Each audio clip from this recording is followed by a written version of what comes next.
¿Qué harías si tu jefe, un millonario implacable, te pusiera la prueba más cruel de tu vida?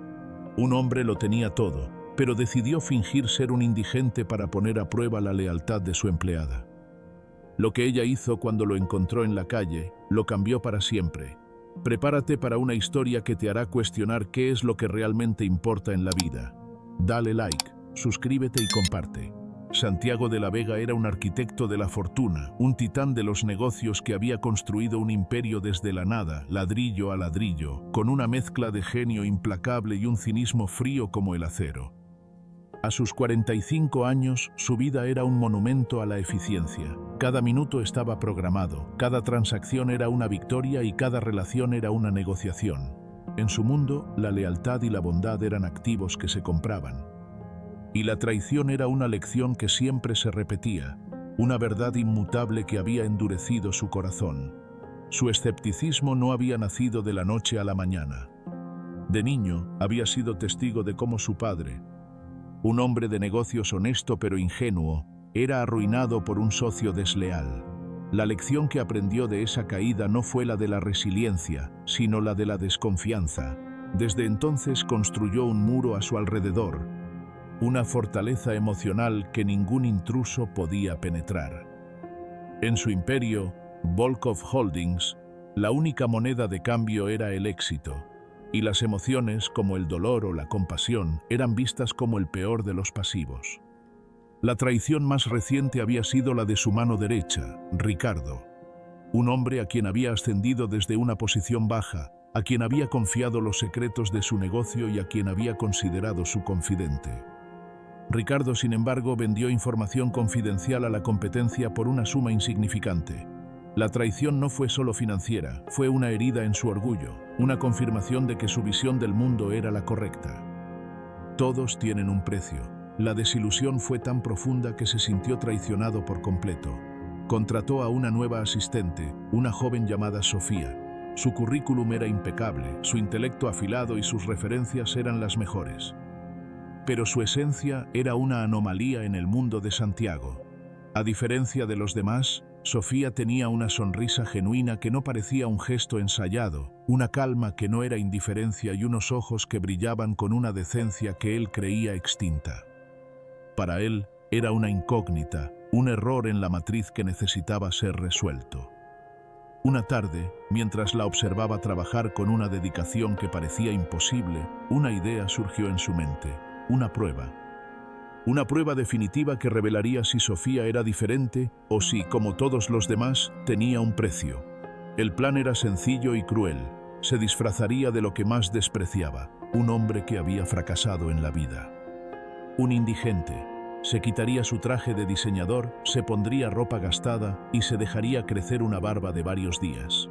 Se sentaría en el banco frente a la entrada de su propio edificio de oficinas, el lugar por donde Sofía pasaba todos los días. Y la pondría a prueba. Los días de preparación fueron una revelación para Santiago. La suciedad que se metía en su piel, el hambre que le mordía el estómago, el frío que penetraba la ropa y el miedo. Se dio cuenta de que su disfraz no era un simple atuendo, era una barrera, una pared invisible que lo separaba del resto de la humanidad. Cuando se sentó en el banco, el mundo que había construido se desmoronó a su alrededor.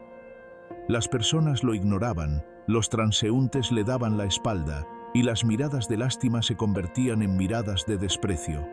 La primera mañana, Sofía pasó a su lado, con su paso ligero y su sonrisa en la cara. Lo vio, pero no se detuvo. Santiago sintió una punzada de amargura. Su teoría era correcta. La bondad era un lujo que solo se podía permitir cuando la vida era fácil. Pero al día siguiente, Sofía lo vio de nuevo. Y al tercer día, y al cuarto. Y cada vez, la mirada en sus ojos era diferente. Ya no era la mirada indiferente de la primera vez, sino una de profunda preocupación. La quinta noche, la lluvia caía a cántaros. Santiago, empapado, se acurrucó en el banco, el frío se le metía hasta los huesos. De pronto, un paraguas se abrió sobre su cabeza. Era Sofía. Llevaba una bolsa de plástico en la mano y su rostro estaba lleno de preocupación. «Señor, por favor, tome esto», susurró. Le ofreció una taza de café caliente y un sándwich. «Le calentará un poco, Me tengo que ir, pero por favor, tome esto. Santiago, sin palabras, tomó la taza. Era la primera vez en su vida que alguien le daba algo sin esperar nada a cambio. Se sintió como si le hubieran dado un golpe en el estómago. La punzada de dolor se convirtió en una punzada de vergüenza. Sofía se fue, pero su calidez se quedó con él. Los días siguientes el patrón se repitió. Sofía le llevaba algo cada noche. Un sándwich, un plato de sopa, un par de calcetines. Nunca pedía nada, nunca se quejaba. A veces se sentaba a su lado y le hablaba, no de su vida, sino de las pequeñas cosas que la hacían feliz. Le hablaba de la risa de su madre, de la belleza de las flores en el parque, del amor que sentía por su perro. Un martes por la noche, Sofía se sentó a su lado, la lluvia se había detenido y el cielo se había despejado. Hoy fue un día difícil en la oficina, le dijo a Santiago, sin saber quién era en realidad. El jefe es un genio, no lo voy a negar, pero a veces parece que no ve a las personas, solo a las cifras. Mi padre, que en paz descanse, siempre decía que los verdaderos líderes ven con el corazón, no con los ojos. Santiago sintió que las palabras de Sofía eran como puñales, pero no de un dolor cruel, sino de un dolor que te purifica. Dale like, suscríbete y comparte. Santiago, que siempre había creído que la vida era una lucha constante por el poder, se dio cuenta de que había algo más, algo que no se podía comprar con dinero. Se dio cuenta de que había una riqueza en la vida que no se podía contar en una cuenta bancaria. Una mañana, después de una semana, Santiago no pudo más. Regresó a su oficina y se sentó en su escritorio, con un nudo en el estómago. A la hora de la comida, llamó a Sofía a su oficina. Ella entró con su sonrisa en la cara, sin saber lo que le esperaba. «Sofía, ¿puedes sentarte un momento?», preguntó Santiago, con una voz que no era la suya. Ella se sentó, con una mirada de preocupación en su rostro. «¿Pasa algo, señor de la Vega? ¿Hay algo en lo que pueda ayudar?». «Sí», respondió él con un nudo en la garganta.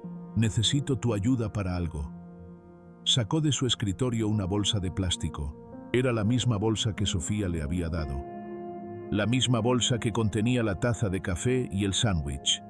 Ella lo miró, confundida. «¿Por qué tiene usted esto, señor?», preguntó ella, con la voz temblorosa. Santiago se levantó y se dirigió a la ventana. El sol de la tarde bañaba la ciudad, pero él se sentía como si estuviera en la oscuridad. «Tengo que confesarte algo, Sofía. El hombre en el banco, soy yo, fui yo». Sofía se quedó sin palabras. Sus ojos se abrieron de par en par. Su rostro se puso pálido. La sorpresa se convirtió en una mezcla de conmoción y tristeza. No había ira, no había rabia, solo tristeza. «¿Por qué, señor?», susurró ella. «¿Por qué hizo eso?». Santiago se dio la vuelta y la miró. Sus ojos, que siempre habían sido fríos, estaban llenos de lágrimas. «Quería saber si usted era diferente. Quería saber si su bondad era genuina. Quería saber si había algo más en este mundo que el dinero». Sofía no respondió de inmediato. Se levantó y caminó hacia la ventana. Se quedó en silencio, con la mirada perdida en el horizonte. Santiago se sintió como si el tiempo se hubiera detenido. «Mi madre siempre me decía», dijo Sofía con una voz suave, «que la verdadera pobreza no es la falta de dinero, sino la falta de corazón, y la verdadera riqueza no es el dinero, sino la capacidad de amar y de ser amado». Se dio la vuelta y miró a Santiago. Su mirada no era la de una empleada, era la de una persona que veía a otra persona. «Cuando lo vi en el banco, señor, no vi a un hombre sin hogar, vi a un hombre sufriendo, y el dolor no tiene precio. No se puede comprar ni vender. Y yo solo quería ayudar a un ser humano. No pensé en su dinero, no pensé en mi trabajo, solo pensé en usted». Santiago sintió que su corazón se rompía, se había equivocado. Su prueba no era para Sofía, era para él mismo. Se había convertido en un hombre que no podía amar, un hombre que no podía ser amado, un hombre que había sacrificado su humanidad en el altar de la ambición. Se acercó a Sofía. «Sofía, no sé qué decir, me equivoqué por completo, lo siento mucho». Sofía le puso una mano en el hombro. «No se preocupe, señor, la lección más importante de la vida es la que uno aprende. Y usted, hoy, ha aprendido una lección muy importante, la lección de la compasión». Santiago por primera vez en su vida se sintió humilde y por primera vez en su vida se sintió rico, no por su dinero, sino por la lección que había aprendido, por la bondad que había recibido. Se dio cuenta de que la vida no era una carrera por el dinero, sino un viaje para encontrar la humanidad. Y él, en ese viaje, había encontrado a su guía, a su maestra, a su salvadora. El final de la historia es una vuelta a la oficina, pero ya no es la misma. Las paredes, antes frías y estériles, ahora tienen un calor. La vida, que antes era una sucesión de transacciones, ahora es una sucesión de momentos, de risas, de lágrimas, de humanidad. Santiago, que antes era un hombre que lo tenía todo, ahora es un hombre que lo tiene todo. La historia de Sofía nos enseña que la verdadera riqueza no se cuenta en ceros, sino en la bondad de un corazón. Si esta lección te conmovió, dale me gusta y comparte el video. No olvides suscribirte para más historias que inspiran. ¿Crees que la empatía puede cambiar el mundo? Déjanos tu respuesta en los comentarios.